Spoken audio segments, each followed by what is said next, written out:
ओला के बारे में सवाल आ गया। ओला के बारे में तो आप मतलब वो क्या कहें, चलिए जाने देते हैं। नहीं, अब नहीं कुछ इनका उससे सवाल सुन ज्यादा लेते बोल। हैं। अब हाँ। ये पूछ रहे हैं कि क्या अब एक्यूमुलेट करने का समय आ रहा है ओला में, क्योंकि इसका जो प्राइस है उसको देखते हुए लंबी अवधि के लिए अगर एक्यूमुलेट करना हो तो जो मुद्दा था कि सर्विस ठीक नहीं है, उसको कंपनी रिजॉल्व करती हुई दिख रही है और साथ में नए प्रोडक्ट भी इसने लॉन्च किए हैं।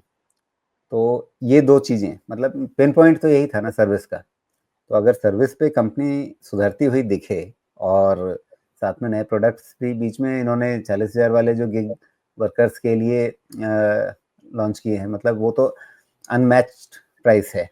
और साथ में इन्होंने मतलब ईवी बाइक्स वगैरह की तरफ भी जो अनाउंसमेंट्स की हैं वो भी इंटरेस्टिंग है।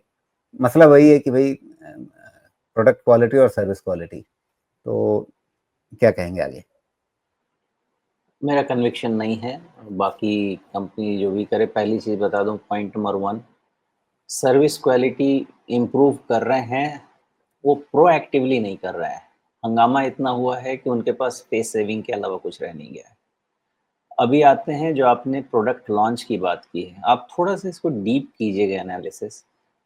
आई वॉश है, आपको एक एंट्री लेवल प्रोडक्ट प्राइस मिल जाएगा, 85,000 या समथिंग कुछ है ना।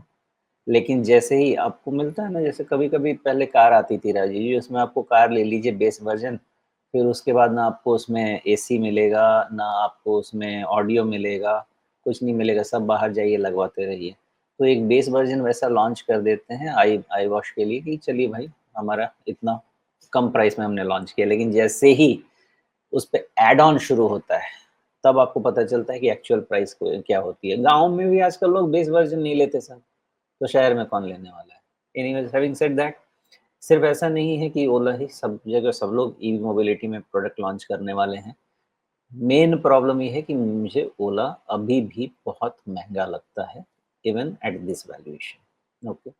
Now given the fact that they are losing market share against the good people, good guys, जो अपने बजाज, हीरो और बाकी टीवीएस ये सब हैं, तो मेरे हिसाब से अभी भी इनका आपको वॉच करना चाहिए। इनका सेल्स डी ग्रोथ जब तक खत्म नहीं हो जाता, ध्यान रखिएगा, सेल्स डी ग्रोथ।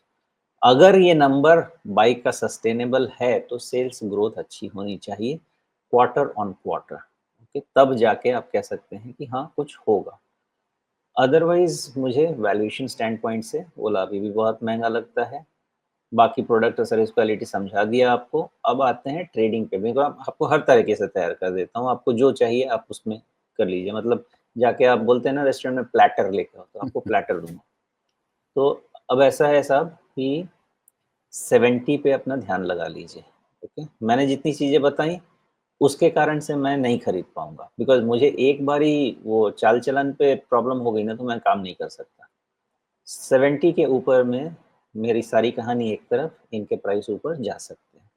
उस केस में क्या करना चाहिए, 58 जो इसका क्लोज टू 59 का लो है, उसके नीचे क्लोजिंग बेसिस पे स्टॉप लॉस लगाना चाहिए और बाकी अपसाइड का वेट करना चाहिए। ये ट्रेडिंग टेक्निक होगा। अब आप इसको जैसे काम करना चाहें कर सकते हैं। जी, लेकिन जो सबसे ताज़ा शेंघाई भी है और 50 डे मूविंग एवरेज भी आ रहा है, वो तो लगभग 77 के आसपास आ रहा है। तो हम 70 से पहले ही पॉजिटिव कैसे हो जाएँ?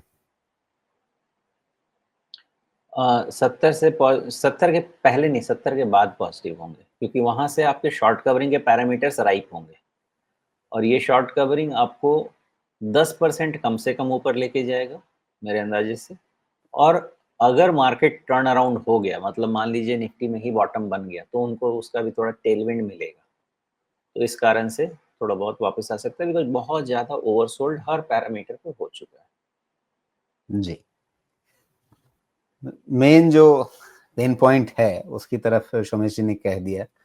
सर्विस वगैरह सब कुछ ठीक है अपनी जगह, लेकिन ये 1644, अगली बार 1214, अगली बार 10,045, मतलब एक बढ़ते हुए बाजार में ईवी का बाजार काफी तेजी से बढ़ रहा है।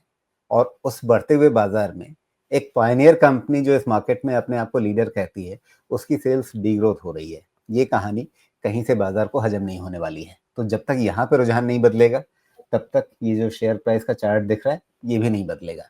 अगर ये ग्रोथ पैटर्न मतलब कंपनी की सेल्स ग्रोथ वापस रिवाइव होती है और जो इसके पेन पॉइंट्स हैं, जैसे ये पेन पॉइंट्स खत्म होंगे वैसे ही सेल्स ग्रोथ लौटेगी। ऐसा नहीं होगा कि पहले सेल्स ग्रोथ लौटेगी और फिर पेन पॉइंट्स खत्म होंगे। तो कंपनी को पहले अपने पेन पॉइंट्स पे काम करना होगा। अगर वो काम कर लिया, वो मैसेज मार्केट में खरीदारों तक पहुंचा जो बाइक खरीदने वाले हैं, ईवी मार्केट में पहुंचा वो मैसेज कि हाँ, कंपनी ने उन पेन पॉइंट्स को ठीक कर लिया है, उसके बाद सेल्स ग्रोथ लौटेगी और जब सेल्स ग्रोथ लौटेगी तो फिर यहाँ पे स्टॉक प्राइस भी, उसके बाद कटोरी भी बन सकती है, कुछ भी बन सकता है, वो तब की बात है। लेकिन अभी तो फिलहाल मतलब कंपनी के लिए स्टॉक प्राइस अपने आप में सारी कहानी बता रहा है कि क्या स्थिति है।